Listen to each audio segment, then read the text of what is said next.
Hello and welcome to the show. IB Nation Sports Talk up rolling on this Wednesday. He's Vince D'Addario. I'm Sean Stiers. Vince is back in school this week. I can almost tell by the look on your face. It's like, I've been through it already and it's day one. I know. Well, we did one of those. Look, you've worked with companies long enough that you've been on retreats and the as my dad would call it back in the day, the FFF, the forced family fun. Like that's what retreats are. You know what I mean? Like you're forced to talk to people that you probably wouldn't normally talk to. And then you share and you do this and you do that. And, I will say though, and this is way off topic and I don't care. We have a theme every year, right? Schools, you have a theme, whatever. So they're doing a bunch of construction projects at the school. We got a new football field, a new track. They're building a new, athletic center over there, with an indoor track and stuff like that. So a lot of construction going on. So the theme this year is construction. Okay. And it's like, building the future, whatever. So today the entire theme was construction, and our CTE director, the guy that's in charge of the kids that are going to go into the trades or, whatever. Mm-hmm. He's got all these contacts, around the area. Last half of the day, all we did was construction stuff. Like I was driving a big old excavator. Wow. And, I was like a child in a gigantic sandbox, just moving dirt, from one side to the other. They trusted Vince to move dirt around and whatever construction materials and drive the heavy machinery. Yes. The short answer is yes. Let me see if I can do this. Let me see if I can present something. Let me see if I can do this. I don't know if I can. I don't know if you can present your whatever's your let's just go the entire screen. Here we go. And that's my screen. Share. And can you see that? Nothing has popped in. Nothing has popped up? No. Okay. Well, never mind then. Okay. I've got a great picture. I'll try to share it out there at some point. It's a hell of a story, Vince. But me and an excavator just moving. It was freaking cool. I got my own, hard hat now that's in the car. Oh yeah, I'm official. I have a lot more respect for people that do that stuff for a living, though. You had me at CTE. Well, it's the best story I got for today, man. I thought we were going to start talking about concussions there for a second. I had safety. I had head safety, so no concussions for me. Gotcha. And so I spent the day. And it was hot out. It's it's pushing 90 today. And, out there in jeans and everything, it's hot. I got a lot of respect for those guys out there doing that all day long. So weird. I didn't realize it got hot in northern Indiana. It's wild, isn't it? I mean, because it only gets hot in Texas last time I heard. Right. And so, I mean, yeah. But I found out a lot about the new football building because I was talking to the guys that are in charge of building it. Oh, cool. So that was actually pretty cool. We'll have to get into that at some point. Yeah. All right. It is Mailbag Day. We're going to be doing mailbag questions here in a few minutes. Yeah. But we're going to start with the news of the Peacock stuff. So if you're coming in, 1, hit the like button. We do appreciate it. 2, 100%. Drop your mailbag question in the chat. We've got a few already. I promised yesterday as well. Because we were on a time crunch yesterday, we didn't get to all the we in, we out questions. So I've got a few that we'll throw in to the first part of the show, like the mailbag part of the show. I got a couple I repurposed and put into rapid fire as well. So we're going to be getting some of those in, and what we don't use today, we'll use tomorrow. There it is. Back here. So in the meantime, Notre Dame and Peacock made the long-awaited announcement today of what has previously only been known as the Hard Knock style TV series that they're going to be doing. That's going to follow Notre Dame football throughout the season, the upcoming 2024 season. So put out a release. You might have seen the video on social media today, like the trailer for this thing.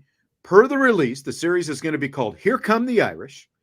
It'll document life on and off the field. Yeah, Sorry.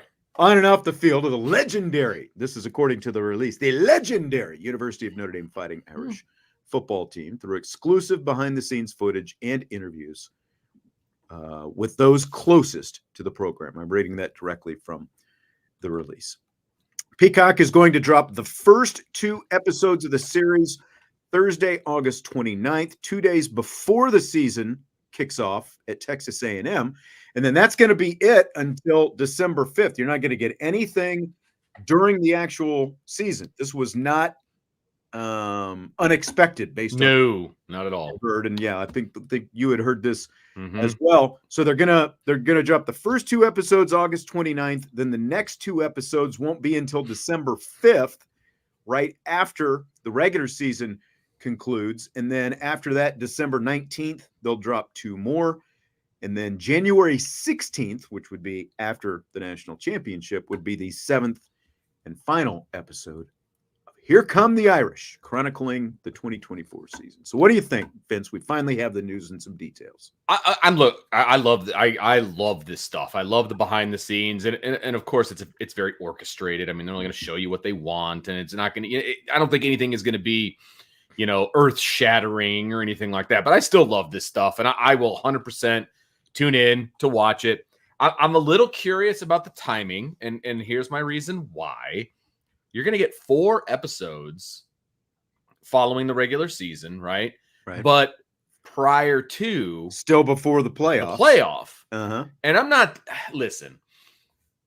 saying that, Notre Dame opponents in the playoff are going to be necessarily watching this for any kind of, inside information that's going to help them actually win a game, because that's just not plausible. But I'm still a little surprised that is when they're going to drop it. Now, on the flip side, dropping it in between the end of the end of the regular season and the start of the postseason, there's like a 3-week gap in there where there's just nothing going on, and so that kind of spices some things up a bit, fills some time, gives us something to talk about as well, which I obviously am looking forward to. So it makes sense, but at the same time, it's a little curious. I'm surprised they didn't just wait until the season is completely over. And that's kind of what I was thinking. Like, I understand, like the series that they did a few years back. I think that it probably can become a distraction, even if they say it's not a distraction. Like the fact that now the head coach potentially, and even the players, after games and stuff like that, might have to answer some questions about whatever came up in the show and stuff like that. And, again, like maybe your focus, if you're a player, drifts off of actual focus and you start thinking about, like the show and whatever else. But I agree. Like, why not just wait until January 16th and start dropping them then when it's officially the off season? Now, it could potentially backfire because, I'm obviously not saying this is going to happen, but if the season if something happens and the season doesn't go the way that you want, then like who's going to watch, that in January? That's fair too. Yeah. No, that's totally fair. And it is, I guess I would have just, if I were them, I would have said, okay, hey, first 2 episodes are coming out on the 29th of August. We've got, 5 more episodes after that. They're TBA. We'll keep you posted. You know what I mean? Just in case the season doesn't necessarily go the way you wanted, or, there's some twists and turns that you don't necessarily, I don't know, for whatever reason, give yourself that out. You know what I mean? But they're locked into December. So I guess we'll be able to fill that 3 weeks. I think you were kind of mumbling under your breath when I said, "Here come the Irish" as the name. Not exactly. They didn't exactly send that one to the think tank. You know what I mean? To come up with it. That's about as obvious of a title as you can possibly come up with. I mean, very on the nose. Yes. I mean, it works, but it's just like, okay, all right. It is going to be produced by Fighting Irish Media. Yeah. So it's like an in-house project essentially. And it's going to go, to Peacock. How much control Peacock might have. I do wonder in terms of pushing for, we'd really like to see more of this and that kind of thing. Yeah. I don't know. Yeah, I mean, it's essentially an in-house production. So, correct. So you know, like we talked about Dame before, spin. yeah, it's going to be, it's a very nice infomercial for Notre Dame. 100%. Because of, as people have, you know, Lou Holtz said in the little trailer that they had, we're Notre Dame and they ain't.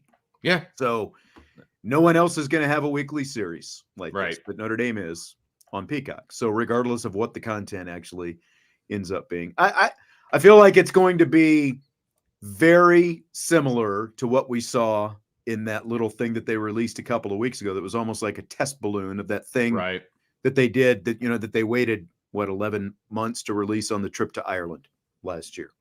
My feeling is it'll be very similar, similar to that. Like probably every episode, you know, you'll follow a player around or two, like go to class with Riley Leonard or and that's kind of like happens to be. That's kind of like the one that they did.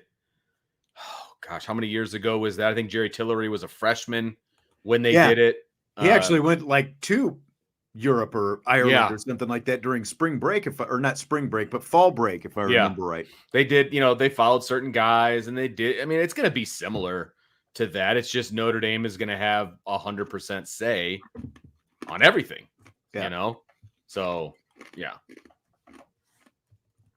So, I mean, look, I'm interested. I would, like, honestly, they're releasing it on August 29th. The season starts on the 31st. I'm nitpicking here, but like, why not just put it out next Thursday, the 22nd, instead of the 29th, you know, like a week before, you know what I mean? Like a week before, because that's when people are starving for stuff. You're almost Thursday beforehand. It's like, okay, we're pretty much here. Like, you know, I don't know. Yeah. I don't disagree with that.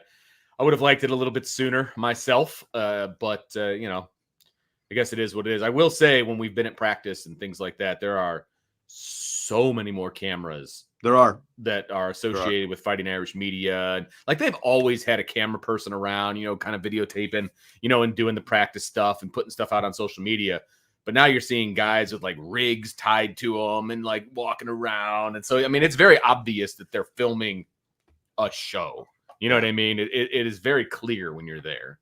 Is there anything that you would like to see them include? You know, like any specific kind of content you would like to see them do? Since this is going to be, obviously they're going to get 2 episodes in, which is probably going to chronicle the off season. And well, yeah, I mean, it's obviously probably going to be a little bit of spring and some training camp, you know. So I would love for them, and it looks like they do to a degree because they show Marcus Freeman getting off a plane and stuff like that. I want to see him on the recruiting trail. I want to see him in the living room of some guys. Yeah, I don't even have to show who the guy is. You know what I mean? But I want to hear some pitches. You know what I mean? So the camera is on the coach, not the player. Yeah, I want to hear some Marcus Freeman or Al Golden or name your coach, or even if he's out there talking to high school coaches. Because I just read. Yeah, I don't know if you read that ESPN piece from earlier this week. We haven't even talked about it, but ESPN did a whole piece about the different place that Notre Dame's in, you know, with recruiting right now. And it talked about just the way Marcus Freeman goes out and talks to high school coaches and interacts with high school coaches and the relationships that they've built. That is, shocker, completely different than the previous head coach, you know, in the way he did things, you know. So, yeah. So I would like to see that. I would like to see some more, or even, you know, look, they have to be careful because they can't necessarily, you know, say names and things like that. But I would love to be in a recruiting meeting with Chad Bowden. You know what I mean? Where they kind of map out a strategy for a kid or a strategy for a position group, or, you know, just see the recruiting war room, you know, just kind of that kind of behind the scenes. I will be curious because, you know, like they just did, you probably didn't see any of the New York Giants. They did the first offseason Hard Knocks in the month of July. And essentially the whole arc of that series, because it's off season, was the lead up to the NFL draft. They had so they had like a lot of like stuff in the scouting room and those kind of things, scouts talking about different players and that kind of stuff. And some of the evaluations, they went to the NFL Combine and, you know, just those kind of things. So I think that there would be some interest in that. I will be curious to see. I don't think we're going to get any of that kind of stuff. I don't either, but like this would be the time to do it, these first 2 episodes, Oh, yeah. because again, it's all off season because it's before the season begins. I mean, they're going to have to jam with 7 episodes. They're going to have to jam a lot into each episode. Yeah. When you're talking about a 12-game multiple games season. And that kind of deal. I thought that one of the best things that they've ever done was the Duke production last year with when they had the coaches headsets mic'd and all that different kind of stuff. The stuff that no one ever, they really pulled the curtain back and gave us stuff that no one ever gets to hear. And it wasn't all super positive either. Like that. No. You know what I mean? And so I was a little surprised by that. But it was unique, completely unique. Oh, it was 1,000% unique, right? And I will say I was a little surprised by it because, remember, Marcus Freeman was talking about basically setting up for a field goal. And then, Audric Estime breaks the run and they pulling through, score the touchdown, which obviously ended up being the best thing that could have happened. But, they got a lot of pushback for that plan. You know what I mean? For Marcus Freeman wanting to do that. And so, yeah, it's going to be interesting to see a lot of that behind the scenes kind of stuff. That's what I want to see. And look, we're spoiled. We've seen practice and we get to talk to the players and things like that. And so that kind of stuff doesn't interest me. Like I want to see the nuts and bolts. Again, because this is all going to be very edited and produced, the whole thing. And it's like once the season starts on August 31st, you're not going to see another episode until December 5th. So they can obviously include whatever they do or don't want, so like you're not giving away any trade secrets. So like miking up Marcus Freeman, miking up a couple players per game, those kind of things. Like having a mic on Marcus Freeman and Riley Leonard all the time, I think would be a very, very high value for a series like this. To give us things that we don't usually get to hear. I think that's the biggest thing. Because again, you're not going to like, if we talked about this before, if 10 men on the field at Ohio State happened again, how much does that get touched on at all in a show like this? Sure. Because they're not required. And so if they're not going to do that, again, give us the candid stuff that we don't get to see and hear all the time. Look, I'm going to watch every single episode regardless. Whether I'm happy with what I'm seeing is a different conversation. But either way, I love the fact that the school that I follow is doing something like this. Yeah. I think it's cool. Yep, for sure. Father David wants to know if they've announced international distribution. We can't get Peacock north of the wall, he says. I don't know how any of that stuff works, and I don't understand, like if it's streaming, I don't understand why other countries can't get like Peacock and Hulu and whatever else. It's all streaming. It seems silly, but yeah, they didn't say anything in the press how any release. Of that stuff works. They didn't say anything in the press release about international, stuff. And since it's all Peacock, my guess is you're SOL. But I could be wrong. I could definitely be wrong. I may have to record it for you somehow and send it up north of the border. That's what we're gonna have to do. We're gonna have to smuggle it in. You're not talking about pirate videos, are you? Pirating it, everything. You see my kids like walking in front, of the TV. Canadian content laws. That's why they showed Frasier on a continuous loop when I was up there in Canada for my vacation a couple months ago. Oh, that's fantastic. All right, so look for that. It'll be coming out. Yeah. Here Come the Irish, the heretofore previously known as Hard Knocks style TV series. First 2 episodes, August 29th, and then the rest of the series, December 5th, and a couple more in December, and then the final episode will drop in the middle of January. So should be cool. Got it to look forward to. Yeah, should be cool. Brando, how long the episodes are? No idea. No clue. It's made for streaming, so it's not going to be they can do whatever they want amount of time, as my guess. And I would guess I would guess they'll cap it at an hour. At about an hour. The fact that there's only 7 episodes, you would hope that they would be closer to an hour than 30 minutes. I would hope so. I mean, I would hope because again, 7, and really it's going to be 5 episodes to cover the entirety of the season, the regular season and the college football playoff. So that's 5 episodes that are going to cover all that stuff.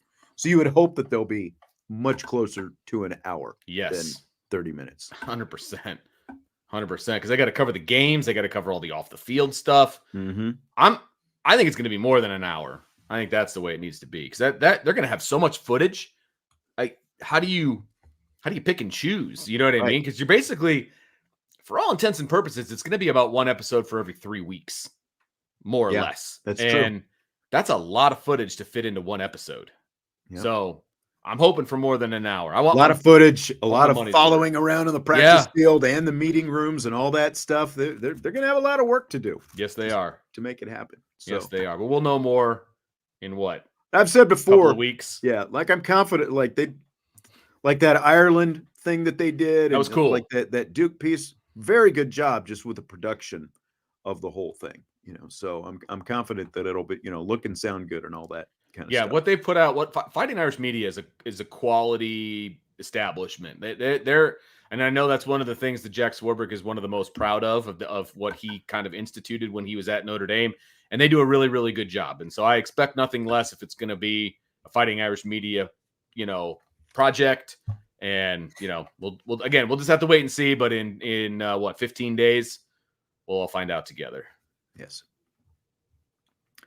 So let's get into some of these leftover we in, we out questions before we jump into some of the questions that have come in the mailbag. And I've seen some good questions come through the mailbag. And again, as we shift to mailbag time, as you're in the chat, throw in your Notre Dame football questions and whatever else, and we will get to them. So this first one comes from Matt. And these questions, the we in, we out questions, we didn't get to on Tuesday's show from the New Champions Lounge, where, of course, you can become a premium subscriber and get all kinds of good, juicy information and put in we out questions or buy, sell, hold questions for Brian's show every week. So for Matt, 1A, question 1A. Okay. Notre Dame's offense will have to win a game or two because the defense gave up a late touchdown in a tight game. We in or we out on that one for starters? I'm out. I have a lot more faith in the defense right now than I do the offense. And I think that I'm hoping that they have cured their woes of giving up late touchdowns. And part of that was because in those kinds of games that were very tight, were very low scoring, and then they ended up giving up a late touchdowns because the offense was completely ineffective. And I don't see that being the case this year. And I think it will allow the defense to play better longer. So I'm out. I'm out as well. I think if you had 1 or 2 more opponents of the caliber of a Florida State or even of a USC, maybe potentially you get into some of those kind of situations, but not that I'm overlooking anyone on the schedule, but sure. There's as I think we can all agree, there's just not a ton of teeth to it. So I just don't think that there are enough of those kind of games maybe that this scenario necessarily would come up. So question 1B from Matt. Notre Dame's losses this year will be the result of the offense not being able to accomplish 1A. In or out on that? So not being able to score after the defense gives up a late score is going to be one of Notre Dame's losses. Mm-hmm. I mean, that's a very specific way to lose a game. And so because of the low percentage that occurs, I'm going to be out on it. Although I could see that being the case. Maybe they lose a game they're not supposed to lose because that happens. Like I could see that happening, but I can't predict that that's going to happen. So for those reasons, Sean, I'm out. I think Matt, and I've thought this with some of the other questions and comments and stuff like that we've had here over the last week and a half, especially as more people have kind of, come back out of hibernation into the shows and stuff like that. People we haven't seen as much of, over the summer. I feel like there's still some lingering BK PTSD out there. Like this offense is going to look a lot different than what you're used to seeing. So I don't think you need to have the hand-wringing and sort of dreaded concern about what the offense is or isn't going to be able to do. I think it's going to perform at a much more competent, consistent level. Right. Especially than last year. And maybe some of this goes to Ohio State, Clemson, Louisville last year. Maybe some of it goes to that. But again, system's going to look a lot different. The quarterback's going to look a lot different. The receivers are going to look a lot different. You're going to have not that running back was an issue last year, but you're going to have a couple of dynamic running backs out there. So I'm not concerned about that kind of scenario. So I've got to be out on that one as well. This one came from Salty. The Irish will feature at least 2 punt returners, possibly 3. The great one, Jaden Greathouse, will be one of them, and at least 2 of them will score 1 or more touchdowns. Talk about very specific. Are you in or out on that one, Vince? I'm so out on that entire scenario. Number one, they may have more than 1 punt returner, but it'll be a punt returner in mop-up duty, in my opinion. Usually once they find a punt returner, it's that guy, unless they're up by like 4 touchdowns and it's the 4th quarter, that kind of a thing. And I think that punt returner is going to be Jordan Faison. I don't think it's going to be Jaden Greathouse, first of all. And so that's the direction I'm leaning as well, yeah, is that it'll end up being Faison. Yeah. It's hard enough to get 1 return touchdown in a season, let alone 2 from 2 different players. Mm-hmm. That part I'm way out on, just because that statistical probability is so low. I just don't see that being the case. And Salty must have watched that Joey Gatherall punt return video that I saw online the other day. I don't know if you saw that. Somebody shared it on social media. I did not, but I was probably in the stands for it because that's when I was in college. Mm-hmm. So here's the thing. I think that the reason, and this is for you, Salty, because I know you're listening. This is for you. He's here anyway, whether or not he's listening. Well, fair.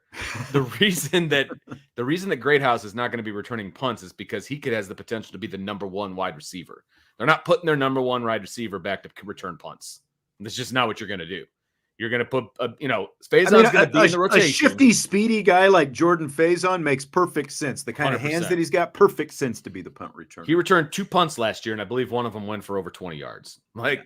Put him back there. Let's see what he got. Punt return is perfectly built for a guy who plays lacrosse. Salty's already getting salty with you. He wants to know if anyone keeps track of your responses. Hey, I'm just telling you, 2 guys aren't going to return touchdowns. I just said yesterday that Jesse and I were talking. I can't remember who brought whatever up about some of your predictions and stuff like that. But I said we need to make a file of Vince's rose-colored predictions is what we need to call it. I think I've been almost negative this year as far as a lot of my predictions, to be perfectly honest. I think I've taken a turn. You've been negative with your analysis. I don't know if you've been negative with your predictions, though. Okay, fair. You can still get a little, glad handy with some of your predictions, I think. So that's been my MO. I'm not going to lie about that. It has been my MO, but I have tried to be more cognizant of that, moving forward. We've got my college football playoff predictions here. Nice. And nice. We're going to do that in rapid fire. I'm very impressed. You actually read the rundown today. I did, but I also had the research done from our last show that I did. Are you saying you have more time when you're working at school than when you're doing shows with Brian? I will never say that out loud. Hello, Penn. I guess you did have time to go out there and do construction projects. I'm telling you. So. Okay. Few from Tommy. First one, a transfer will attain captainship this year. In or out on that? I'm in. I am in on that.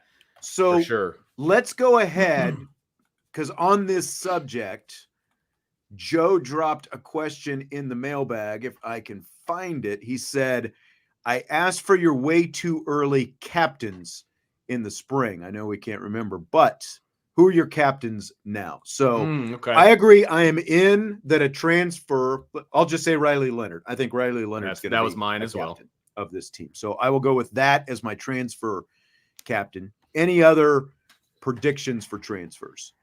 No, that's my major one. There's a chance like maybe a Chris Mitchell could be. Not necessarily the transfer guys, but just for Joe's question, predicting the captains in general, kind of just piggybacking on the captain question. Yeah. Well, I think Riley Leonard is going to be there for offense, and it varies every year, right? Sometimes they have 2 offense, 2 defense, and a special teams. Mm-hmm. What is that going to look? I think Devin Ford has a really good chance of being a captain as a special teams guy, because like that. We've been told many, many times he's on this team because he's the best special teams guy they have. And so I think he could definitely be a captain. I think Jack Kaiser is an easy one. And I think Xavier Watts would be my other one on defense. I'm not having Howard Cross then, because that's what, like, I think two of those three guys, Cross, Kaiser, Watts. Yeah. Have it's to a be toss captains. up between Kaiser. I think is a they would lock. go with 3 or not. Yeah. I think Kaiser's a lock, but it would be a toss up between Watts and Cross, I would imagine. I'm having a hard time on offense. Maybe Mitchell Evans, but I think he's still a junior. Is he not? Off the top, I'm going off the top of my head here. I could definitely think he's a be wrong senior. on that. Think he's from like in terms of how long he's been at school now. Senior with junior eligibility. Okay, that makes what I'm thinking. Yeah, he is a senior with senior eligibility. Senior with senior. Okay. So he would be my second pick then. I would go right. So if I have to go 2, 2, and 1, I would go Riley Leonard. I would go Mitchell Evans. I would go Xavier Watts, Kaiser, and Devin Ford. Those would be my 5. Okay. I gave my defensive guys. I think it'll be, at least 2 of the 3 that we talked about. Kaiser Cross, Watts, Riley Leonard is 1. Like you, I'm struggling. I think Devin Ford makes excellent sense for the special teams captain, assuming there is one. I'm struggling. Like, who would be the second offensive captain? You hear a lot I know you don't want to hear this, and there's still a starting job up for grabs as well. Like Joe Rudolph has talked about Pat Coogan's leadership, and it sounds like he's definitely, like, he and Schrouth are 2 of the leaders of that group. You kind of hear Craig mixed in there as well. But again, like you're talking about, still so young, bunch of underclass, type guys. That would be tough because I love Craig. I'm a huge fan of Craig. Obviously, I think Billy Schrouth is probably the best lineman they've got, but they're so young. I don't think they're captain status just yet. Like a Jaden Thomas, I could see. Yeah, I could too. That would be the other one for me. Yeah. The only reason I wouldn't say Pat Coogan is because he hasn't even technically, as far as we're concerned, he hasn't even won the job yet. Now, if he gets named captain, then it's going to be obvious who won the job. You know what I mean? I don't know. It's going to be interesting for sure. Josh is asking if today is Mailbag. Yes, it is. We have a little bit different title on the show today because of the news about the Peacock series, but we are doing Mailbag right now. So throw your Mailbag questions in there, Josh, if you have some for us. Next one from Tommy. Jaden Greathouse leads the receivers in yards, but Bo Collins leads the team in receptions. In or out on that? I'm out. I think it's actually the opposite. I think the great one is going to lead in receptions. Receptions leaders. Yeah. And I think there's a good chance that Chris Mitchell leads in yards. That's the direction I'm going as well. Yeah. And I think Bo Collins is probably the mix of both of those guys. Like, he could be second potentially in at least both. one of those categories. Yeah, he could be second in both. Right. To be honest, when it's all said and done. But I mean, it'll come from those 3, in my opinion. But I don't know that Bo right now, Bo's not even running with the first team. Now, it's still rotation, and I don't think it even matters who's out there first. But I would defer to the other 2 before I would go to Collins. Last one from Tommy. Notre Dame will achieve at least 2 end-of-season major awards. In or out on that? It's tough, man. Like, are we talking All-American? Is that a major award? Or are we talking the individual awards? If we're talking All-American, 100%, absolutely, yes, that will happen. I think he's probably talking like individual, like Bednarik Award, Bronco Nagurski, those kind of things. Heisman, yeah. The problem is if they have as good of a season as we think they could have, then yes, they probably will. I don't know that I could pick them out. Like a healthy Mitchell Evans has a great shot at being the best tight end in the country, right? I mean, he's got a great shot at it. I don't think, Notre Dame is going to put up the numbers to have a wide receiver. I don't think, it's possible, but from a stats standpoint, I don't think Riley Leonard's going to have enough stats to be up for like quarterback specific awards. He could be up for like a Heisman. I'm not predicting he's going to win, but he could be up for it. So that would not be. You don't think he wins like the Davey O'Brien? Yeah, I just don't, because I think those are going to probably go to a quarterback who is a stat producer, whoever that may be. You know what I mean? Well, yeah, I mean, he's going to have stats. It's just going to be just not all through the air. Yeah. And I think that's what most people are going to look at. You know what I mean? So, do you realistically think that there's defensive linemen that could win some individual awards? I don't know about offensive linemen. Right. Like if Howard Cross performs anywhere close to the level he performed at last year, he's going to get something, because he would, that would, like, he's got a lot more preseason attention with all these award, watch lists and stuff. And that helps coming out. Yeah. He's already on everyone's radar. Now that also means he's going to see more attention from other teams as well, like we've talked about. But I think between him and Watts, one of those guys is going to grab some kind of hardware. Something. And then to me, the question is, like, does Riley Leonard get something, whether it's Heisman or, again, like Davey O'Brien, whatever it happens to be. I think that he's the most obvious candidate on the offensive side. I'm going to go out. I'm very confident in one. I'm just not confident in two. Okay. So, I dig it. I'm kind of right there with you, to be honest with you. And the final we in, we out before we jump deeper into the mailbag from Cousin Eddie's mobile home. If the offense is a top 20 offense in the nation, they'll flip some key recruits. In or out on that? Oh, I'm in on that. I think, specifically at wide receiver, I think they've got a great shot once they start producing and proving just, on film, on tape, however you want to say it. I think that they will have an opportunity to flip some people. I think there's a decent amount of wait and see out there amongst recruits to see if Mike Denbrock's offense is going to translate to Notre Dame. And I think that that's legit. And so I am in. I'm in on that as well. I'm absolutely in on that. I've said all along, I feel like they're going to flip a wide receiver. It might not be one of the wide receivers that they originally missed out on, but they've done a good job at staying persistent over the last 3 years, and they've flipped some guys late. So I think they will. I think they'll definitely flip some offensive skill talent out there. So let's get to the mailbag. Whoa. There's some decent questions in there. Just saying. You might have to be picky and choosy at this point, but there's some good ones in there. Let's start with this from Mark. What type of vehicles do the coaching staff drive? Does it match their personalities? First of all, I have no idea who drives what, number one. Number two, I do believe that they have a deal with a local auto dealership that they can, lease or whatever, with a vehicle of their choice, right?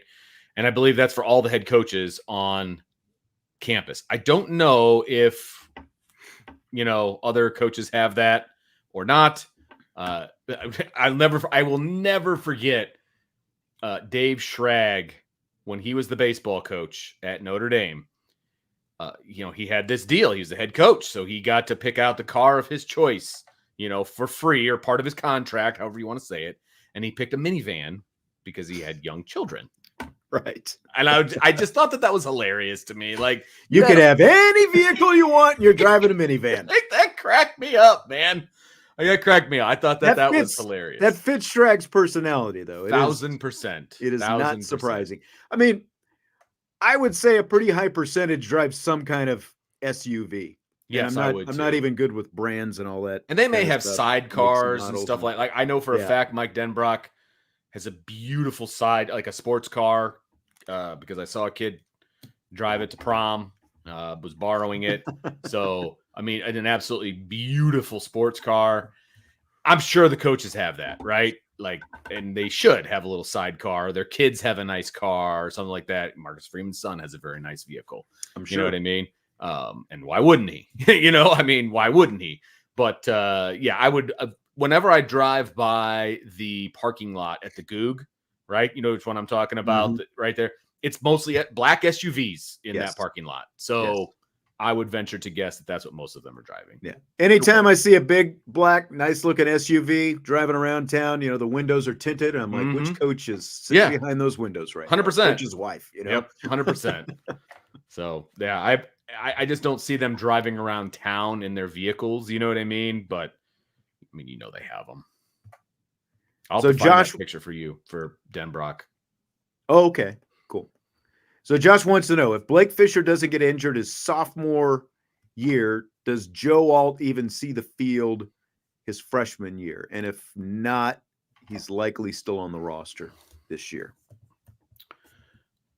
Yes, he does see the field because, and the reason I say that is because, remember, he was in number 45.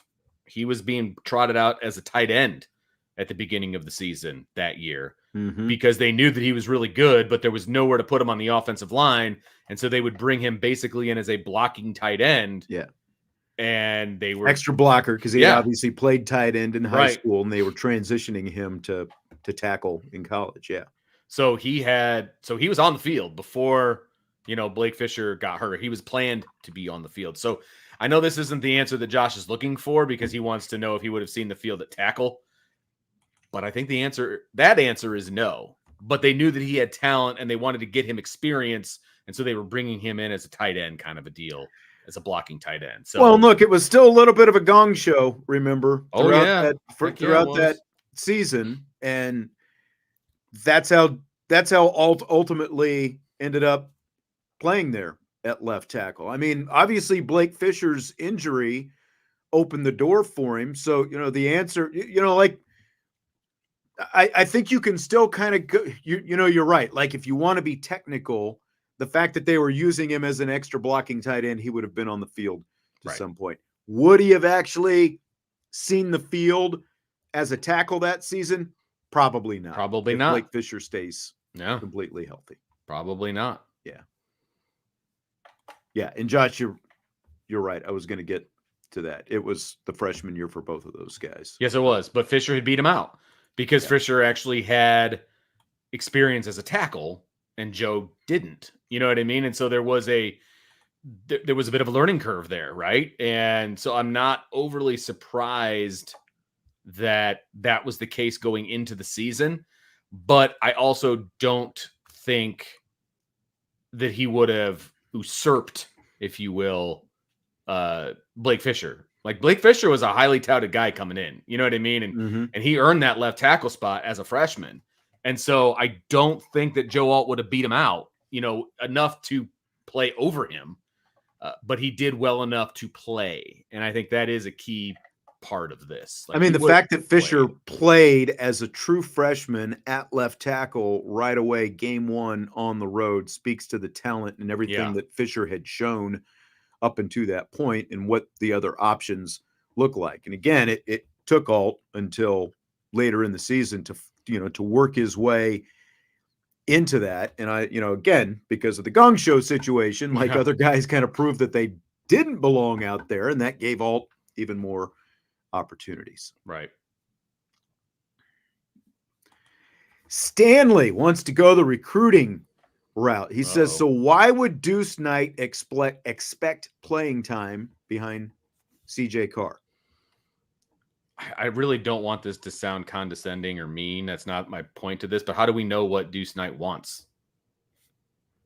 Like, and I mean that in that Notre Dame has been very clear to him that he's got work to do once he gets here, that he's not a day one starter. Is this a report that's out there right now? I don't know. Like Deuce is saying, like someone's saying that Deuce is saying that that's what the deal is? Because I don't think that it has to do with that at all. Yeah, I don't. I think no, it doesn't. It's all about the greens is what it's about. Now, as Brian has reported on our boards, the tide has turned a little bit. At least things have slowed down. Auburn wanted him, obviously. Like, if Auburn had its way, he already would have committed and flipped, and that would be a thing. They've extended their time frame. Of course they have, because they found out that they couldn't put personally, from everything that I've heard, I don't think that that's what this is about, like an expectation of playing time. But as if as you have said, if he goes to Auburn, he's going to have to play right away. And I don't think that's best for anybody. Right. I just don't think that that's the way to go for him. So, because as you've said, and Sloppy Joe is kind of saying Deuce isn't expected to start until 2027. Like you said, Notre Dame has been up front with Deuce Knight about the fact that they believe that there's still some development in order before he becomes a starter, and the fact that you do have CJ Carr in front of him potentially for a couple of years. Again, I don't think any of this is about like what kind of playing time Deuce Knight expects. Right. Agreed. I don't think that has anything to do with it. No. USMA wants to know if Jesse's wager whiteboard is going to return this season. We haven't talked specifically about it. I know Brian, gave it the go-ahead last year, so we can definitely we can look at it. It's like with Jesse, we've just basically got to nail him down and say, look, do this every week, because I think that there are other people who would just want the regular whiteboard to come back. This is true. So this is true. Yeah. So that's one of the things that I think probably needs to be in this discussion. Decaf also wants to know, when the season starts, will the show move back to the 6 p.m. Eastern time start? The shift in time had nothing to do with, on season, off season. We want to keep our schedule as consistent as possible. So there are no plans to go back to 6 o'clock as of, unless a decision is made, that's outside of anything that we know right now. 5 o'clock is when we're going to keep it. So the only thing we really change, obviously, is once the season starts, there are no Friday rapid fire shows, and we're already in there, right? Because we're doing our countdown to kickoff stuff, the game specific pregame. USMA 87 says both.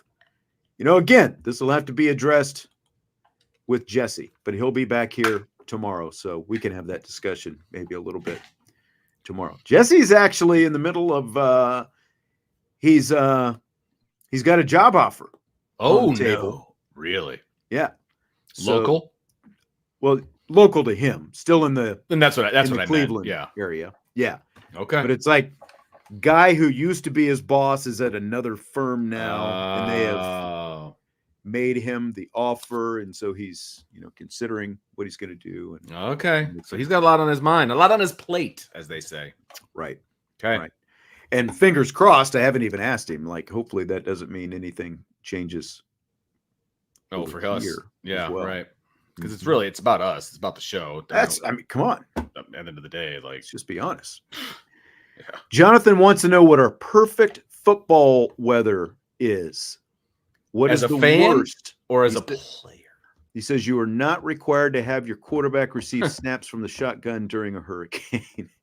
No PTSD from. I'm assuming he's there. meaning as a player. Like what would be the perfect football conditions?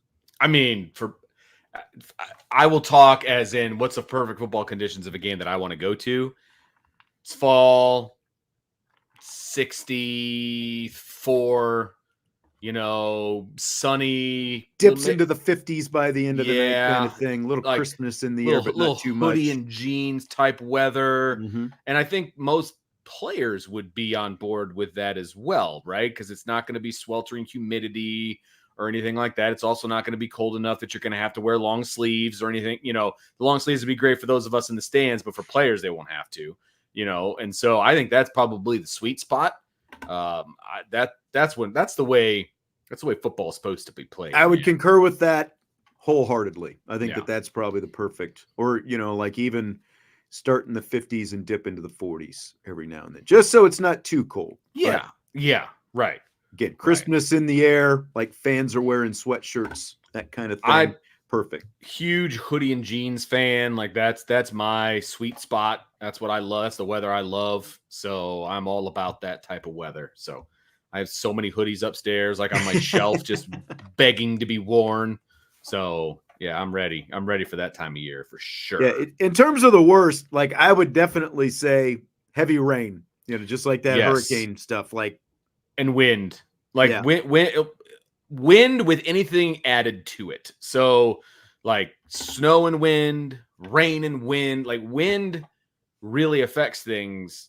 Obviously, if you want to throw the ball, you're going to be in trouble. If you want to kick the ball, you're going to be in trouble. That kind of stuff. And it forces you to be one-dimensional. And therefore, it also forces the defense to know that you're going to be one-dimensional, right? And so that just doesn't make for great football, in my opinion, if you can't really use a whole lot of strategy involved. And so any kind of high wind scenario with an added bonus of something, right?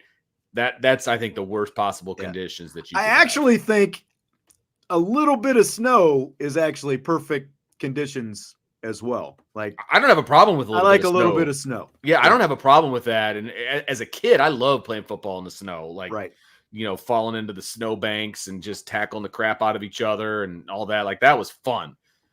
I just don't want the high winds with the snow. You know what I mean? That's the kicker with the snow. And around here, you tend to get the high winds. 100%. 100%. Mike says the Army game could be cold. Of course, that'll be mid to late November. Don't say that around any media, people, because you will hear, I guarantee you, that game is going to be played at Yankee Stadium, of course, and it's an open-air press box because it's a baseball stadium. It is. Did not know that. Yeah. Okay, but they did have – I went there for the Pinstripe Bowl. Okay. Jesse actually came with me for that game, and he took photos and stuff down on the field for us. But this is before I was here at IB, obviously. Shocker, Jesse has served a work purpose in the past before he came to IB. But right. It was open air. It was a decent day. I remember there was sunshine. It was probably in the 40s or something like that. But there are, they do have like heaters and like stuff blowing like on you. Yeah, like heaters blowing on you. November. But it is tough. an open air press box. November's tough because you never know what you're going to get, and that is a night game too. So you're not going to get the benefit of sun, that kind of a deal. So it could potentially get pretty cold up there, but I'm not going, so I don't care at all. Sloppy Joe said the weather conditions Notre Dame had for the 2005 USC game. That was perfect. And I don't remember exactly what it was like. I remember it was jacket, sweatshirt weather probably because it was mid-October and it was a night game. So, or at least it ended at night anyway.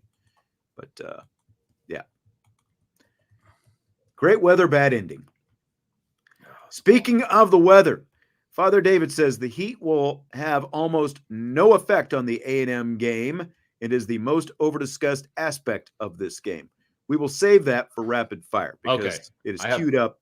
Definitely have a comment on that. That's for sure. But I wanted to acknowledge the fact that it was there. We'll be doing rapid fire here in just a few minutes, so we shall save that. There's a little teaser. It's going to come up. You're such a tease. We just did that one. Sorry. Forgot to unstar it. Andre says, do you really care about college football rankings or college football playoff rankings?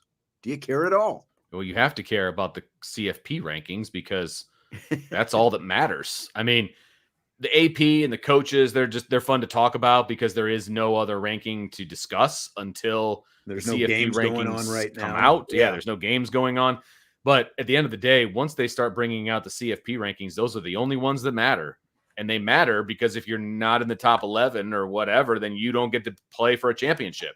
So I absolutely care about the CFP rankings because they actually dictate what you're going to be doing, where you're going bowling, if you're in the playoff, all of those different things. So I 100% care about CFP rankings. Yes.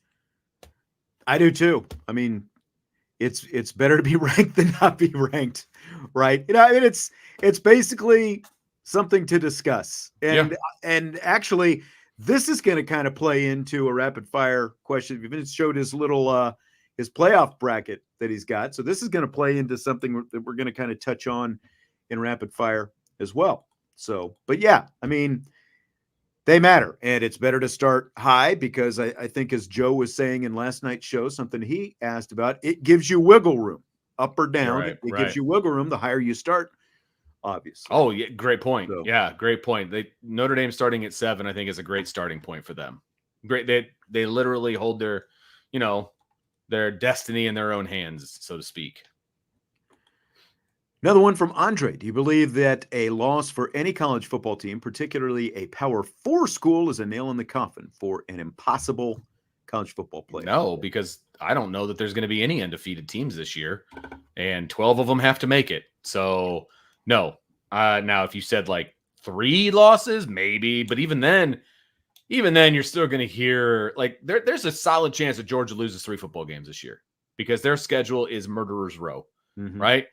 They're still going to be talked about as a college football playoff team. They will be. You watch a 3-loss Georgia team is going to have discussions about whether they belong in the college football playoff.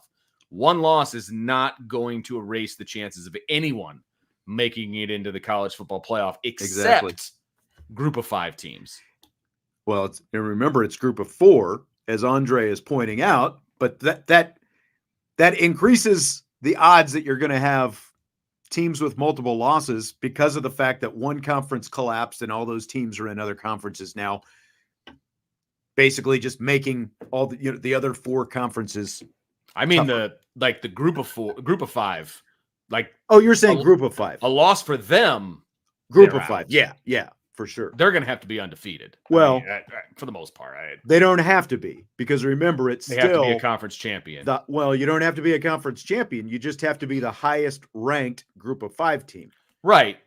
But the reality is, group of 5. Yeah, the reality is that group of 5 team is going to probably have to be undefeated to be ranked.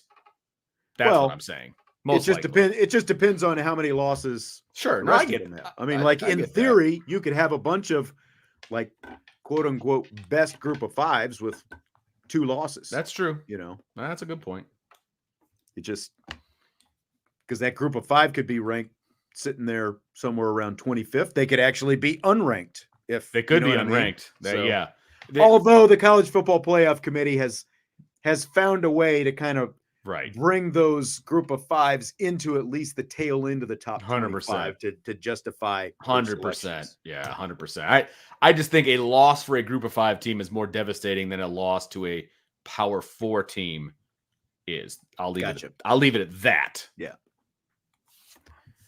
Marco wants to know if we've heard of any interesting purchases players have made with NIL money. I mean, outside of I don't know if they've actually bought the Lamborghinis or if they're just getting. I haven't seen them around campus. From car dealership, not here at Notre Dame, but oh yeah, there was that. I think it was over the summer. The photo from down there at Texas or something like that, where there's like a parking lot full of Lamborghinis the players are driving. I don't know if those are like leases from car dealerships or what, but yeah, so dumb. Yeah, like if that. I mean, is that the tipping point to make a guy go to that school? If it is, he's going there for all the wrong reasons. Joseph wants to know our thoughts on the appointment of Anthony Treesh, the new director of player analytics at Notre Dame. Interesting hire. I got to say, I don't know a lot about this guy. I know he worked at Pro Football Focus, and a lot of his stuff has been analytics.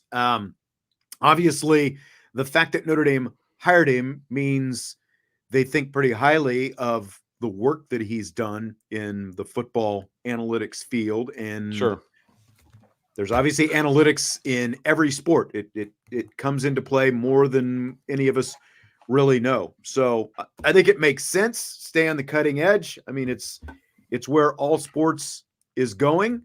Sure. Again, I don't know anything specific about this guy other than he's done it for several years. So you're gonna hire someone to head up your analytics, right? Here's how I look at it. Okay, people are losing their crap over the hire of this guy. My question would be, how does it hurt you? Right?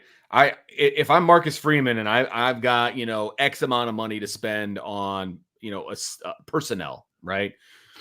Why not bring in somebody that's going to crunch a bunch of numbers? You can take or leave the numbers that get crunched.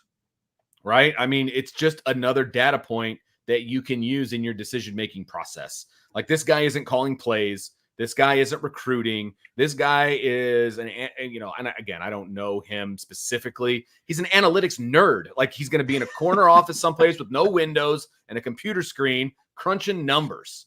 Like, okay, cool, man. Like that's fine. I have no problem with it. Like I said, it's another data point for Marcus Freeman to use when he's making decisions. That's it. And the other coaches for that matter, not just Marcus Freeman, the other coaches. It's just another piece of the puzzle. That's it. It's not a big deal, but it's also not a little deal because he's allowed to go out there and get people like this. So I think it's fine. It's cool. Okay, cool. I concur. It's all in the numbers, Vince. Yeah. I mean, look, I think there's some important things you can take away from analytics, but that can't be your only focus. So it's nice. It's funny. I was listening to an interview that Matt Damon, he's got this new movie out, he and Casey Affleck, but I was listening to an interview with him and he remembered like one of Tony Romo's first seasons.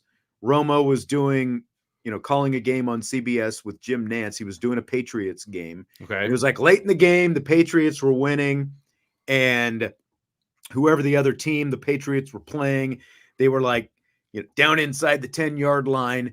And all of a sudden, Tony Romo starts snickering and he's like chuckling and he's like, that's just dirty. And he basically said that Bill Belichick was just rolling this defense out there in a blowout game at the end of the game, putting a defense out there other than the, whatever regular goal line set that he would show to throw off the analytics. So it's like, to throw off everybody's analytics who's scouting their games and stuff. That's hilarious. So little gamesmanship, surprise from Bill. There you go. But yeah, I love that. That was kind of funny. Vince, are you ready for some rapid fire? So ready for some rapid fire. There's some really good ones in here. I'm kind of pumped about this. I'm happy I made you happy. Yeah, I know you are. So Andrew dropped this one in the chat last night. I didn't get to it, but I thought it was interesting. Fill in the blank. It's blank that we haven't seen more of Riley Leonard in Notre Dame's social media practice highlight videos during training camp. It's fine. I don't have a problem not seeing Riley Leonard in social media. I saw the one social media highlight that I need to see, him running around the edge, outrunning guys, and getting a touchdown. That's all I needed to see from Riley Leonard. So I'm good. I just go back to what I said at the start of training camp. Someone asked about the fact that we weren't getting more full practices and stuff like that. I think that between the fact that you've got the new offensive coordinator in Mike Denbrock and a quarterback in Riley Leonard, who didn't get to play in the blue gold game, obviously. We didn't get to see him do anything in the offense, so they kept things relatively vanilla, which you always expect from a new offensive coordinator in the spring. I think that all of those things aren't coincidences when you look at the kind of availabilities, things that we haven't been able to view, and the fact that you're not seeing more of Riley Leonard. I don't think it's going to come as a great shock to anyone once we see on the field what it looks like, how Mike Denbrock is employing Riley Leonard out there. But at the same time, I don't think that they necessarily, I think they want to keep that curtain up as long as possible going into the season. So I don't think it's a complete coincidence. And again, I'm fine with it, but I'm not completely shocked that we haven't seen any more of that out there. Yeah, I'm not shocked either. I mean, I'm not surprised. And look, you're only going to have the element of surprise one time. And this is a big game in game one. I mean, he's not doing ridiculous stuff about not putting out a depth chart and things like that, like some other coaches have done in the past. So, I mean, he's not being an idiot about it. And I mean that in the nicest way possible. But at the same time, you also want to protect the assets that you have. And you want to protect a little bit of, any kind, like I said, any kind of element of surprise. So I don't really have an issue with it. I've seen him throw the football. I've seen him run the football. What more do we need to see? It's really, to be honest with you, it's none of our business. Like Andrew says, and he's the one who threw it in there yesterday. He says he thinks it's weird because he's the most important player and we haven't seen much footage of it. Again, I don't think it's in their benefit to put that much out there. And like Joe says, there was the video of him dropping the dime to Chris Mitchell, and it's like, okay, deep fade, deep corner fade, right toward the sideline. It's like, very common route, so it's not like you're giving away many trade secrets in seeing a corner route to Chris Mitchell from Riley Leonard, but and there was the stuff of him turning the corner and, in that video that they put out last week and stuff like that. We'll have plenty of chances. Yeah, that's the thing. My watch is dead. Oh, what are man. we? We're 17 days away. Look, as much as Notre Dame football is for the fans and all of those things, they have no responsibility to the fans to show them anything in the preseason. I mean, I know that sounds harsh, and I'm not trying to be an a-hole about it, but they really don't have any responsibility to show off what they're working on. You know what I mean? Like they don't. So I honestly do not have a problem with it. I don't.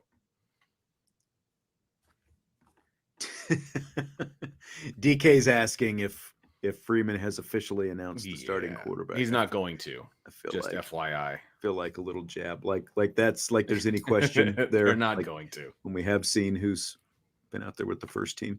Fill in the blank. All the talk about the heat in College Station, Texas is blank. It's overblown. It's overblown. I'll just say that. Yes, it's going to be hot. Yes, it's going to be humid. Is Notre Dame aware that is going to happen? Yes, they are. Are they taking precautions like fluids and rest and, the way that they're practicing? Sure, of course they are.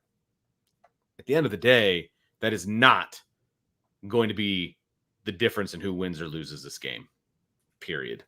It's not going to. I'm sorry. And if that's the excuse coming out of why you lost, then they're not the football team that we thought they were. Carlos says, no, it's not. He's from Texas, and it's 103 degrees there. Congratulations. So is Texas A&M. And here's the thing. I get acclimation and all that different kind of stuff, but this is just a new spin on one of these kind of topics that comes up every year. Last year, it was, how are they going to adjust to the time zone difference going to Ireland and coming back from Ireland? It worked out. Remember a few years back when they were bebopping all over the country? They went to New York City. They came back. They played in San Diego against Navy. They came back. They played. There was a home game. They played a game in Chicago against Northwestern. And then they went back to Los Angeles, Southern California at the end of the season. And there was all this talk about how are they going to do it? All this travel. They're flying back and forth and all these time zones and all this different stuff. Guess what? It worked out. Yep. Like, it's going to be hot. Like there's nothing, there's absolutely nothing that we can say, that's going to convince everyone, that it's going to be okay. Because you've got to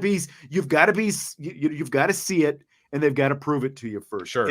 It's going to be hot. There's no way around that. But, the game is going to kick off after 7:30 p.m. Central Time, right? So I did look at the weather down there in College Station today. It'll probably by halftime drop at least 10 or 12 degrees. And then by the fourth quarter, it'll probably be a good 15 degrees cooler compared to the start of the game. That's all I can say. I mean, will it be a factor? Yes, but there are a lot of smart people who get paid a lot of money, both on the coaching staff and the performance staff over there at Notre Dame. I've got full confidence that they've got a plan and it'll work itself out. That's all I can say. Right. And there's also a lot of guys on this roster that came from south of the Mason-Dixon line who are used to playing in the heat. That's part of it too. But Vince, they haven't been practicing in the heat. So that changes everything because they're not practicing in the heat for a week beforehand. Right. Yeah. And okay, I'm going to play devil's advocate. I am super worried about the heat. How would you like me to practice in that heat while living in Northern Indiana? Because this is still college football. That is the first week of practice. The first week of classes or the second week of classes, something along those lines. They can't just pick up the whole operation and go move to Texas for a week. It's not going to happen. So how would you like Notre Dame to practice to get acclimated to heat that does not exist in Northern Indiana? That would be my question. So you can complain. It's the whole you can complain all you want, but don't complain to me unless you have a solution. So what is your solution, people in general, like not you, right? Sean, I mean, no, what's your like, solution? Are you just going to panic about it? You know, right. Like I know there are some people who think that they need to pack up and practice down there all week so they can get acclimated to it. You know, like that's going to solve everything. You know, I agree with this. What Andrew says, you know, because they're all Notre Dame is going to have these guys hydrated. You know, they're going to have a plan that begins not just the day before the game. You know, start swilling some Gatorade Friday night, which, you know, it's like that's what your high school coach would tell you on Thursday night. It's like it's going to start early in the week. Correct. They're going to have them overhydrating as much as possible. Yep. They're probably going to be checking on all of them. Yeah, like stuff. All this different stuff. It comes down to depth, and Notre Dame has got good depth. And I think that they're going to ultimately have more depth than Texas A&M. I agree completely. And Notre Dame will use its depth. There's no doubt about it. But they're not going to be stupid about it either. They're not just going to roll people out there to roll them out there. That's not smart football either.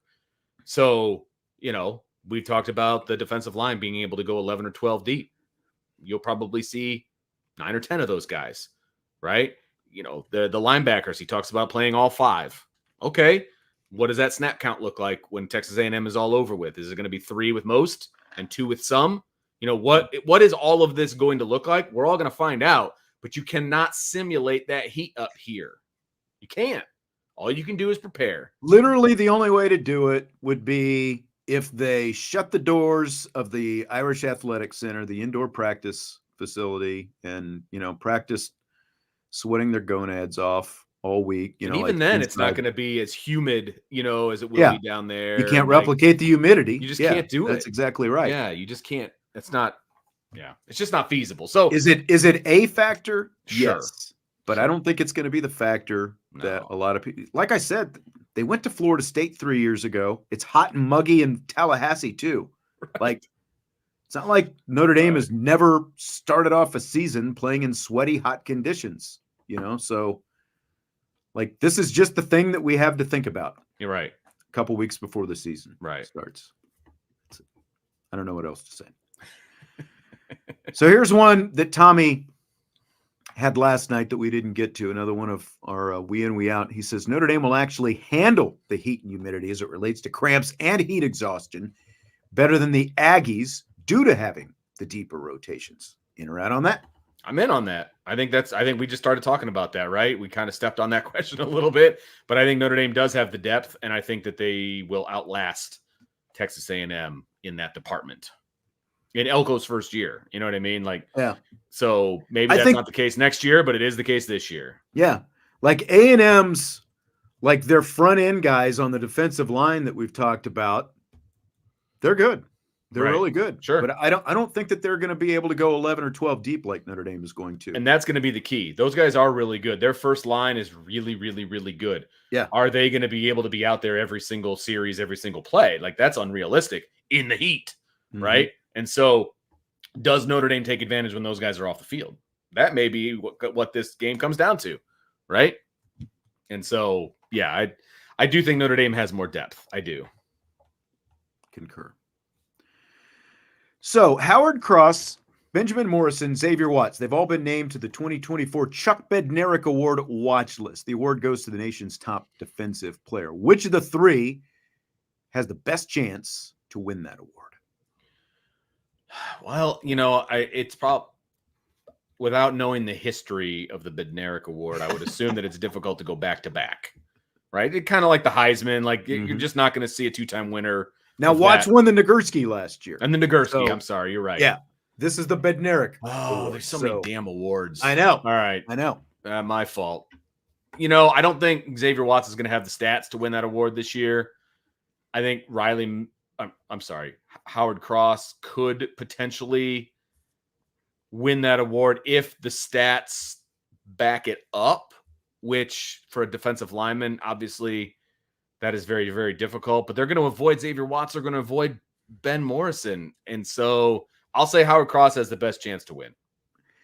See, I think it's going to be tougher for Cross just because like it's so hard for interior defensive. Like it's an anomaly for Howard Cross to have the kind of season. He had like 60 plus tackles last year. You don't see nose guards with that kind of production. Sure. Typically. And again, if the defensive line rotation is as deep as it is, I see that being hard. Now, to your point, I also don't see Xavier Watts coming up with 7 interceptions again this year.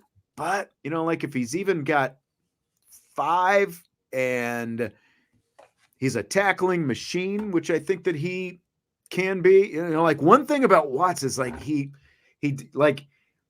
got a knack for knowing where the ball is supposed to be. And that leads into the interceptions, the tackles, all these different things. So I'm going to lean it toward Watts just because I think it's going to be harder for Cross to replicate the pure numbers that he had as a tackler last year because of the position that he plays. Fair enough. I'm going to go toward Watts. This one from Lando Calrissian. Since analysts can coach on the field now, do you buy or sell Notre Dame should do whatever it takes to bring Harry Hiestand in on a limited role / part-time analyst role to coach up the younger players? Buy or sell? Huge sell. You don't bring in an alpha to be a subordinate. It wouldn't work. It would not work. I'm sorry. It would not work. So that's a huge sell for me. I'm in the same boat because like there are a lot of people who have this pie in the sky. Well, analysts can do this. Like bring this former head coach in as an analyst. Well, like it's not as simple as just saying, and obviously Hiestand is not a former head coach, but as you said, he's an alpha. He was just running this position group a couple of years ago. Exactly. Yeah. So like you're going to bring him in and have him work under Joe Rudolph now, just like bringing a former head coach in to work under someone as an analyst. At the same place that you were that position. Like, yes. No, that doesn't work. I just don't see it. So I've got to sell because I think it's a pie in the sky, kind of idea that you're going to get this guy who used to be the guy and bring him in. It's like, well, he doesn't have to recruit now and all that different kind of stuff. Here's the other thing. You either have faith in Joe Rudolph or you don't. Yeah. And what are you telling Joe Rudolph if you bring in Harry Hiestand to help him out? I mean, this is a Jerry Jones move, to be quite honest. Well, this is a Jerry Jones kind of move. This is what Jerry Jones would do. Bring in someone, put him on the staff, and like he brought Dan Quinn in under Mike McCarthy. It obviously worked out for the defense, but he kept Dan Quinn around with the thinking that, well, if Mike McCarthy doesn't cut it, we've always got Dan Quinn and we can promote him. There were only so many times that you could do that. And, the defense stunk in the playoffs last year. And so Jerry decided that wasn't the move anymore. But that's the kind of move that Jerry would make. Do you really want to be making Jerry Jones type decisions? The answer is no. Right. And DK says Alabama did it off and bringing in ex-NFL coaches to be analysts. I get it, but it has to be the right fit. You can't bring in the and like guys were willing to work under Nick Saban because they knew what it would ultimately do for their career. This is completely different scenario. Let's not compare. Marcus Freeman is a good head coach, but he's not Nick Saban. Nobody is. That's the difference. Correct. Nick Saban was the guy that they were working for at Alabama, and they knew what it could do for their career. Correct.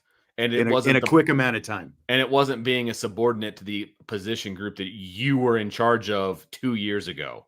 Like, no, it's a completely different scenario, and it would be completely awkward, and it would not work. That would be oil and water. Would not work. Right. Okay, Vince. So, actually, let's get to this super chat here. Okay. First, I forgot that Patrick dropped that in. I don't want to forget it. Thanks for the super chat, Patrick. He says, apologies if previously brought up, but how much of an impact does it have with Mike Elko tutoring Riley Leonard for 2 years? Thanks for the great show. Thank you again, Patrick. So what do you think? Impact on the Mike Elko impact? Well, first of all, Mike Elko is not the quarterback's coach, nor was he the offensive coordinator. He wasn't tutoring Riley Leonard in anything unless he needed help maybe in a math class or something like that. Like he's a defensive guy. He's not an offensive guy. So that part means nothing to me. as far as that part of the question. Now, what I will say to this is Riley Leonard went up against Mike Elko's defense in practice every single day. So who has the advantage here, Sean? The guy that saw Riley Leonard go up against his defense, or the guy who actually went up against his defense every day?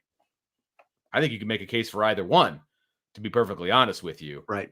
So I look, there's advantages on both sides. I don't think that, again, there's a lot of storylines that are attached to this game, and rightfully so, and it gives us a lot of fun things to talk about. This is also not something that this game is going to come down to. It's just not.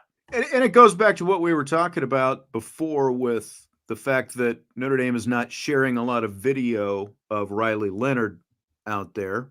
Again, like, there is a connection between Riley Leonard and the guy who's the head coach now down there. And he's a defensive coach, Mike Elko, like you said.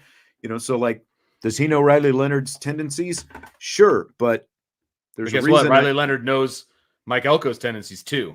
Right. On the and so does Mike Denbrock, because Mike, they've exactly. I guarantee you that one of the things that they're doing, is you've got the entire offseason. You talk about analytics departments and all that stuff. They have put together all these cut-ups. The question is ultimately going, like, you can have a plan, but the question is, do you have the personnel to pull off the plan? Bingo. And I still think that is advantage Notre Dame / Riley Leonard / Mike Denbrock. Absolutely. So. And look, you can know Riley Leonard's tendencies, and that's all well and good, but he's got a lot of talent around him who he can get the ball to. And just because you know what a guy is going to do doesn't mean you can stop it. I don't put, yes, there's, I would be naive. I mean, you might know what Riley, nothing to do with it. You might know Riley Leonard tendencies, right? But again, like, you don't know what pass routes everyone's going to run on any given play. You still, right. The guys on the field still have to cover. Right. The guys on the other side of the field. There's just so much more that goes into it. Like, do you know if he likes to throw right versus left? Okay, you probably know some of those things more. Does he like to run right versus left when he bails out of the pocket? Those kind of things. Right. Okay, you have some of those tendencies, but at the end of the day, you still have to go out and try to execute it. And I think correct. I think that there's more advantage for Riley Leonard than there is Mike Elko in that instance. Correct. So longtime college football writer Ralph Russo from the Associated Press took a look at the last 10 years of preseason college football rankings to predict who will actually make it into this year's 12-team college football playoff. So here's what the last 10 years say. Like, this is a little bit of analytics that we're going to throw out here. So 4 of the 5 teams in the preseason top 5 will make it. Again, this is based on averages. 4 of the top 5 teams in the preseason top 5 will make it into the field. 2 teams ranked between 6 and 10 will make it into the field. 1 team ranked between 21 and 25 will make it, and 3 unranked teams will make it in. So do we have to use this criteria, or are we just guessing on our own? Well, yeah, we're using this criteria. So if we're saying 4 of the top 5, see, Vince is already just like, he thought he had a plan. God, but did he execute the plan correctly? Nope. I thought I knew your tendencies, and it didn't matter. So yes, so we're saying if this is the case, if 4 of the top 5 teams are going to make it in, who are the 4 teams going to be? Sure. Who's the one that's left out? So here's the top 5: Georgia, Ohio State, Oregon, Texas, Alabama. Plain and simple. Which of those 5 teams gets left out? This is tough. I've got all 5 of these teams in, so I don't know who I would leave out, because Georgia would be. Am I Mike Elko in this situation, or am I Riley Leonard? I'm not sure. Whatever it is, you win. Obviously, I've got this beautiful. I know bracket, like, this is ready to go. This is probably as much work as you've done in advance. Here's okay. So Georgia plays Clemson, Alabama, These are like their toughest, the toughest games: Clemson, Alabama, Auburn, Texas, Ole Miss, Tennessee. You said before that is a really tough schedule that Georgia has to play, but they're also still one of the most talented teams in the country. Ohio State has to play Oregon, Penn State, Michigan. Oregon has to play Ohio State, Michigan, Wisconsin. Interestingly, Oregon also plays Boise State in a non-conference game this year. Texas plays at Michigan. They also play Oklahoma, Georgia, Texas A&M. Alabama plays at Wisconsin, Georgia, Tennessee, Missouri, Oklahoma, Auburn. I'm just going to say it's either going to be Georgia or Alabama. I'm going to say Alabama's going to be my odd team out with the new coach and coaching staff. Based on my rankings, Alabama will be the team that's out. Okay. So there you go. All right. So we've so far got Georgia, Ohio State, Oregon, and Texas in. If we're just going, again, we're playing the numbers, what Ralph Russo has said here. 4 of the top 5 teams get in. So we're saying Alabama is the odd team out. Right. So 2 teams ranked 6 through 10 will make it. Here are the teams ranked 6 through 10. Ole Miss, Notre Dame, Penn State, Michigan, and Florida State. So 2 of those teams make it. The other 3 get left out. I have 3 teams in, but I will say Notre Dame and Florida State would be my 2. I've got Notre Dame in. Ole Miss goes to LSU. They have Oklahoma and they have Georgia. So my question is, do they win? Like, can they get in losing 2 of those games? The problem is I have Ole Miss as the 4th best SEC team. So that's why I have them out. But the other problem is I have Alabama as the 3rd best SEC team. So that's why I had them in.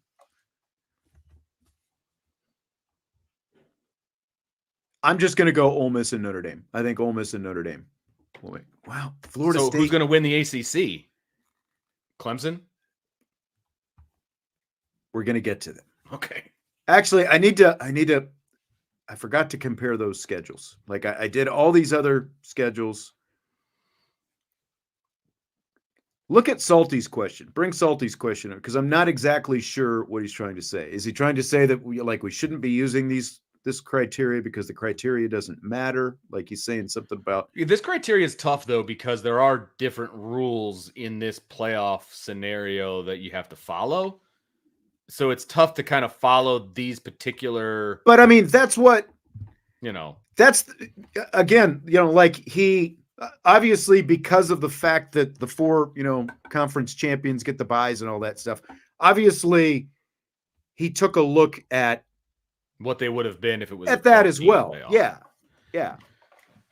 It's not just straight up rankings, obviously, but because for one, we're talking about preseason rankings. We're not talking about the rankings at the end of the season.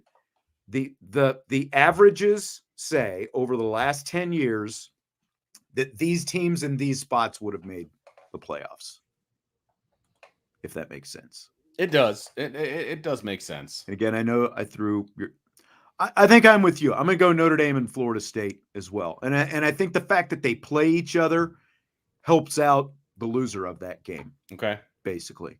So I'll agree because Florida State has an easier schedule than what Ole Miss has because Florida State basically has to play Clemson and Notre Dame. Whereas Ole Miss, again, they've got to play LSU, they've got to play Oklahoma, and they've got to play Georgia. And if somehow they end up in the SEC championship game, then you got a duplicate there as well. This next one is very difficult. Yeah. So now you got to pick one team ranked between 21 and 25 that's ultimately going to get in.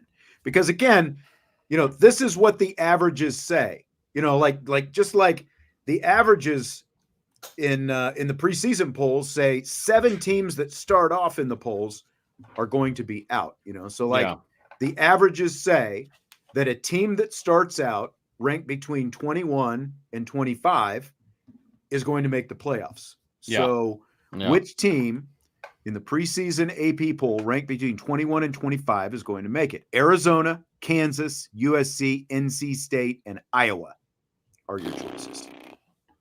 That's tough, man. That's tough. I've got, of these teams, right? I've got Kansas 3rd in the Big 12. I have Arizona 5th. I have USC 4th in the Big 10. NC State is nowhere to be found. And Iowa is nowhere to be found. So, using that criteria, I guess I've got to go with Kansas, but I'm not sure the Big 12 is going to get 3 teams in. Right. So, I'll say the Big 12. Well, do we have any teams from the Big 12 in so far? I don't think we do. We don't. So. No, we don't. Because there's none that are ranked high enough to answer our first part of the question. Right. Because like the middle part of the poll, Utah, LSU, Clemson, Tennessee, Oklahoma, right. Oklahoma State, Kansas State, Miami. You got a bunch Texas A&M. Like you got a bunch of Big 12 contenders in there in the middle. So right. So that's why this is tough, because you're guaranteed to at least get one Big 12 team in. And there's not a Big 12 team in the top 10 right now. Right. And you know what I mean? So like, I think I think this thing is overlooking the rules that the conference champion automatically gets in. And the odds of it being Utah, Oklahoma State. This is just strictly looking at the rankings. I mean? You're absolutely right. So like, you're not going to predict a perfect field. And what Salty's saying is, he says what he's saying is the data was built on a 14 playoff. No, it's not. He's trying to cross-apply it to a 12-team playoff system that has no data yet. Again, now he's going off the final rankings, and if there was a 12-team playoff, he's saying if there would have been a 12-team playoff over the last 10 years, statistically speaking, based on the averages, these are the teams that would have made it in. Like like what they start out. Here's what it shows they would have made it in if there had been a 12-team playoff. He's not using a 4-team playoff system. Yes, we also know that a group of 5 will make it in at Salty, because he also says that there are 3 unranked teams. Which would be the group of 5. That will make it in, and a group of 5 in this case. And typically every year, the best group of 5 team doesn't start off ranked in the top 25. So like if you look at the others receiving votes, you got Louisville, Virginia Tech, Boise State, SMU, Iowa State, Liberty, Washington, West Virginia, Memphis, Nebraska, Wisconsin, Texas, San Antonio, Tulane, Appalachian State, Kentucky, Auburn, and Colorado. See, that's tough because none of those teams are getting in except for a group of 5 team. Right. And like, you know what I mean? Like it's going to be the highest. Yeah. It's going to be the highest ranked group of 5 team. Right. And like looking at some of these group of 5s that are in those others receiving votes, like Boise State plays Oregon week 2. Boise State beats Oregon. Then everybody's most likely going to be jacked up in because the playoffs. Oregon is probably in a lot of people's brackets right now. Tulane plays Oklahoma. Memphis plays Florida State. UTSA plays Texas, for example. And remember, all you got to do is be the highest ranked group of 5 team at the end of the season. You don't even have to actually win your conference. Although you're probably going to have to win your conference to be the highest ranked team. But like, so any of those teams there could lose to the Power 4 team that they're playing and ultimately end up in the playoff as well. John says Liberty. Going back to Liberty. I had Memphis as my group of 5, but it was kind of just picking numbers out of the hat. That's the direction I'm going. Yeah. That's the direction, especially because they do play Florida State. So even if they lose that game and it's relatively close, I think they'd have a good chance. Yeah. At making it in.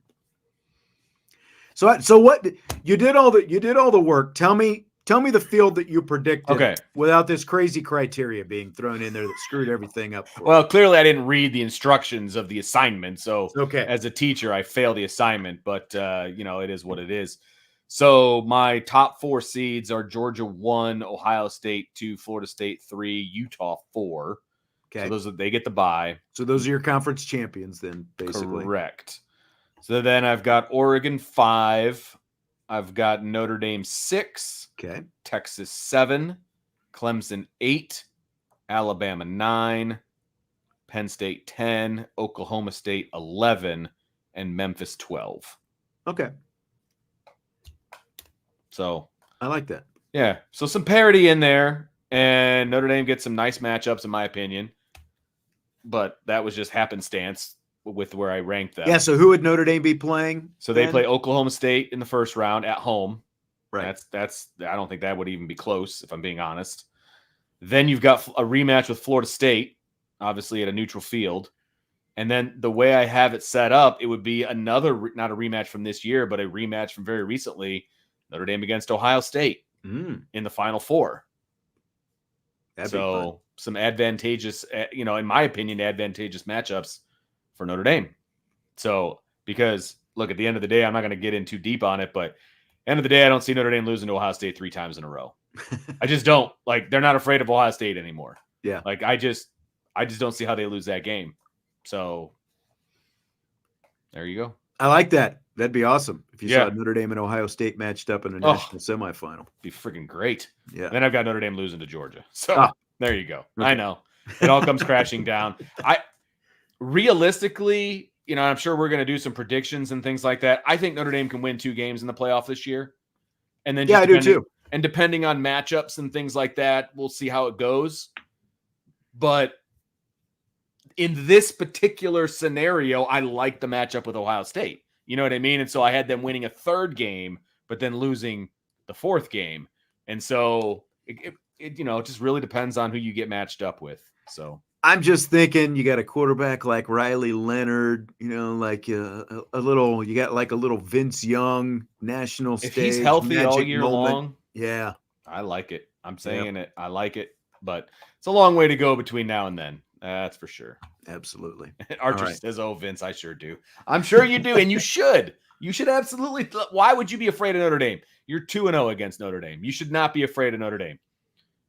Notre Dame should have won the game. They didn't. Ohio State went and won the game last year. There's no two ways about it. I give them all the credit in the world for winning it when the chips were down and they had to go win it. They won it, and I just don't see Notre Dame allowing that to happen again.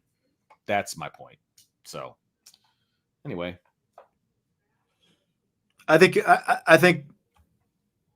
the way it worked out, I think I like your picks better than, trying to weave around, because like you said, right. I think the one thing that obviously isn't accounted for are the automatic qualifiers. Right. Like in this whole formula that he tried to set up, because rankings are one thing, but that still doesn't apply to you're trying to predict in August who's going to win conference championship games the first week of December, when you obviously don't even know who's going to be in those games.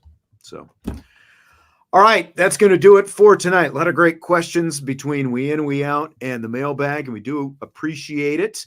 We will be back tomorrow, of course, with more Ivy Nation Sports Talk. Hit the like button before you leave, subscribe, rate, and review, and all that good stuff. And again, much appreciated, and we will talk to you tomorrow on Ivy Nation Sports Talk.